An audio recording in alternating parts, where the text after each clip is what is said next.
ಎಲ್ಲರಿಗೂ ನಮಸ್ಕಾರ ಮತ್ತು ಮೆಕ್ಯಾನಿಕಲ್ ಮೋಟಾರ್ ವೆಹಿಕಲ್ ನ ಈ ಮಾಡ್ಯೂಲ್ಗೆ ಸುಸ್ವಾಗತ. ಇಂದಿನ ವಿಡಿಯೋದಲ್ಲಿ ಚಕ್ರಗಳಿಗೆ ಸಣ್ಣ ರಿಪೇರಿಗಾಗಿ ವಾಹನದ ಚಕ್ರಗಳನ್ನು ತಿರುಗಿಸಲು ಮತ್ತು ಡೈನಾಮಿಕ್ ವೀಲ್ ಬ್ಯಾಲೆನ್ಸಿಂಗ್ ಮತ್ತು ಜೋಡಣೆಯನ್ನು ಪರಿಶೀಲಿಸಲು ನಾವು ಕಲಿಯುತ್ತೇವೆ. ಈ ಅಧಿವೇಶನದ ಅಂತ್ಯದ ವೇಳೆಗೆ ನಾವು ಕಲಿಯುವುದೇನೆಂದರೆ ವಾಹನದ ಚಕ್ರಗಳನ್ನು ತಿರುಗಿಸುವುದು, ಡೈನಾಮಿಕ್ ವೀಲ್ ಬ್ಯಾಲೆನ್ಸಿಂಗ್ ಮತ್ತು ಜೋಡಣೆಯನ್ನು ಪರಿಶೀಲಿಸುವುದು. ಆಡಿಯೋದೊಂದಿಗೆ ಸಿಂಕ್ನಲ್ಲಿ ಲೇಬಲ್ಗಳು ಕಾಣಿಸಿಕೊಳ್ಳುತ್ತವೆ. ಅಗತ್ಯವಿರುವ ಪರಿಕರಗಳು: ತರಬೇತುದಾರರ tool kit 1, wheel spanner 1, jack 1, ಮರದ ಖಾಲಿ 1, ವೀಲ್ ಬ್ಯಾಲೆನ್ಸಿಂಗ್ ಯಂತ್ರ 1, ಏರ್ ಕಾಂಪ್ರೆಸರ್ 1, ಸ್ವಯಂಚಾಲಿತ ಚಕ್ರ ಜೋಡಣೆ ಯಂತ್ರ 1, ಒತ್ತಡದ ಮಾಪಕ 1. ಅಗತ್ಯವಿರುವ ಸಾಬೂನು ಎಣ್ಣೆ, ಅಗತ್ಯವಿರುವ ಹತ್ತಿ ತ್ಯಾಜ್ಯ, ಚಕ್ರ ಸಮತೋಲನ ತೂಕ ಅಗತ್ಯ. ನಾವು ವಾಹನದ ಡ್ರೈವ್ ಅನ್ನು ಪರಿಶೀಲಿಸೋಣ. ಅದು 4 ಚಕ್ರ ಡ್ರೈವ್, ಹಿಂಬದಿ ಚಕ್ರ ಡ್ರೈವ್ ಅಥವಾ ಫ್ರಂಟ್ ವೀಲ್ ಡ್ರೈವ್. ವಾಹನವನ್ನು ನಿಧಾನವಾಗಿ ಮೇಲಕ್ಕೆತ್ತಿ ಮತ್ತು ಚಕ್ರಗಳನ್ನು ನಿಧಾನವಾಗಿ ತಿರುಗಿಸಿ.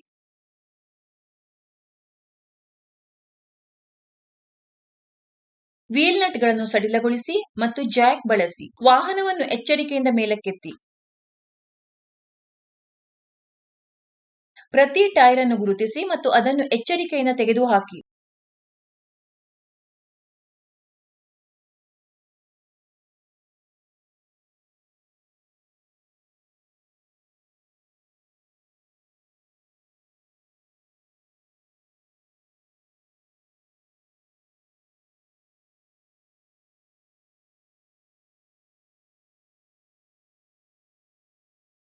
ಉಡುಗೆಗಾಗಿ ಪ್ರತಿ ಟೈರ್ ಅನ್ನು ಪರೀಕ್ಷಿಸಿ.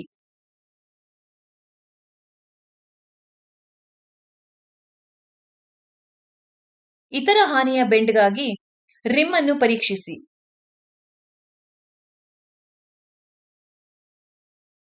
ಟೈರ್ ಉತ್ತಮ ಸ್ಥಿತಿಯಲ್ಲಿದ್ದರೆ ಸಮತೋಲನ ತೂಕವನ್ನು ಬಳಸಿಕೊಂಡು ಚಕ್ರ ಜೋಡಣೆಯನ್ನು ಪರಿಶೀಲಿಸಿ.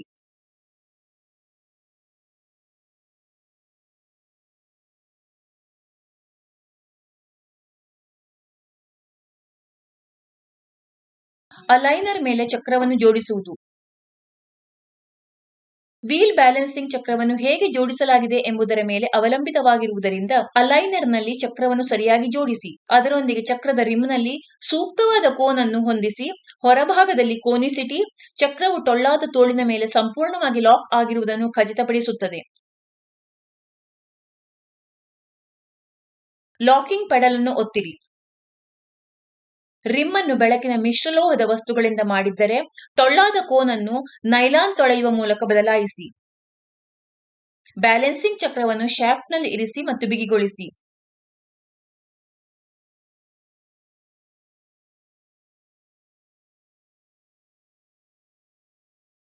ಚಕ್ರವು ಶಾಫ್ಟ್ನ ಅಕ್ಷಕ್ಕೆ ಅನುಗುಣವಾಗಿದೆ ಎಂದು ಖಚಿತಪಡಿಸಿಕೊಳ್ಳಿ.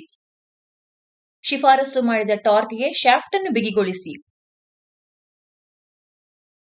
ಡೈನಾಮಿಕ್ ಬ್ಯಾಲೆನ್ಸಿಂಗ್ ಮತ್ತು ಜೋಡಣೆಗಾಗಿ ಪರಿಶೀಲಿಸಿ. ಸ್ಟ್ಯಾಂಡರ್ಡ್ ಮೌಂಟಿಂಗ್ ಅಡಾಪ್ಟರ್ಗಳನ್ನು ಬಳಸಿಕೊಂಡು ಚಕ್ರವನ್ನು ಆರೋಹಿಸಿ.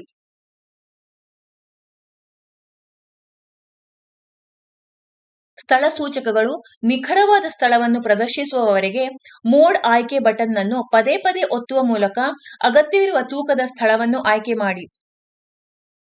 ಟೈರ್ ಹೊರಗೋಡೆಯ ಮೇಲೆ ತೋರಿಸಿರುವ ವ್ಯಾಸದ ಪ್ರಕಾರ ರಿಮ್ ವ್ಯಾಸದ ನಾಬ್ ಅನ್ನು ಹೊಂದಿಸಿ.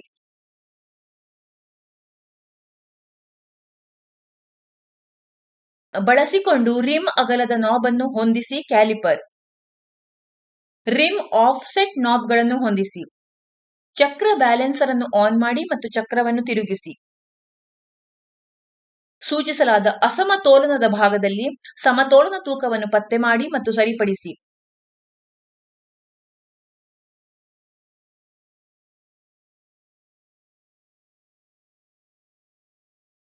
ಮತ್ತು ಈ ಪ್ರಕ್ರಿಯೆಯಲ್ಲಿ ಬ್ಯಾಲೆನ್ಸರ್ ಸ್ವಯಂಚಾಲಿತವಾಗಿ ಅಗತ್ಯವಿರುವ ತೂಕವನ್ನು ಲೆಕ್ಕಾಚಾರ ಮಾಡುತ್ತದೆ. ಈ ಪಾಠದಲ್ಲಿ ನಾವು ಕಲಿತಿರುವುದೇನೆಂದರೆ ವಾಹನದ ಚಕ್ರಗಳನ್ನು ತಿರುಗಿಸುವುದು, ಡೈನಾಮಿಕ್ ವೀಲ್ ಬ್ಯಾಲೆನ್ಸಿಂಗ್ ಮತ್ತು ಜೋಡಣೆಯನ್ನು ಪರಿಶೀಲಿಸುವುದು, ಈ ಅಧಿವೇಶನದ ಬಗ್ಗೆ ನಿಮಗೆ ಸ್ಪಷ್ಟವಾದ ತಿಳುವಳಿಕೆ ಇದೆ ಎಂದು ಭಾವಿಸುತ್ತೇವೆ. ಎಲ್ಲರಿಗೂ ಧನ್ಯವಾದಗಳು ಮತ್ತು ಮುಂದಿನ ವಿಡಿಯೋದಲ್ಲಿ ನಿಮ್ಮನ್ನು ಭೇಟಿ ಮಾಡುತ್ತೇವೆ.